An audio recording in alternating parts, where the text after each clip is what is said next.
His plan made 2% while the market was down 9%. So it was up 11% difference. Now, I'm not suggesting that's the only strategy to do. There's many. His is the smoothest ride with the least risk.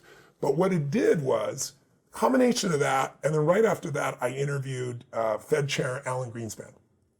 He was the head of our economy, the most powerful man in finance for 19 years, 4 presidents. He was there running.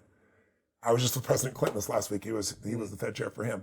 And I interviewed him for like 2 hours, or 3 hours off stage, 2 hours in front. And I asked him in the very beginning of this thing, I said to him, I said, look, if you could be put in the Fed today, what would you do? And he looks at me, and as I said, he leans forward and he says, resign. So I look at that and go, oh my God, I need to write a book that'll free people. So here's what will free you. Everyone's afraid of the crash. So here's what you need to know, 2 terms you should understand. Correction versus crash. Anytime the market drops from its high by 10% or more up to 20, it's called a correction. Right. If it drops 20% or more up to 80%, like in the Great Depression, then it's called a crash or called a bear market. Okay.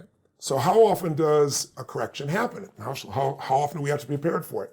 Since 1900, we've had a correction on average every year for 116 years. So when is winter coming? This year on average. It's like, how often does winter come? You wouldn't be surprised if it stormed and rained. Now, some winters are long, some are short, some are harsh, some are light, but winter always comes.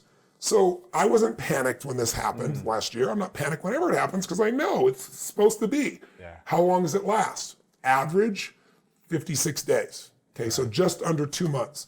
What's the average drop during that time?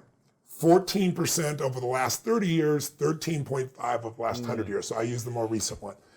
14% gets your attention, right? 14% you get a little gut check. Yeah. But here's what you need to know. 80% of all corrections never become a bear market. 80%.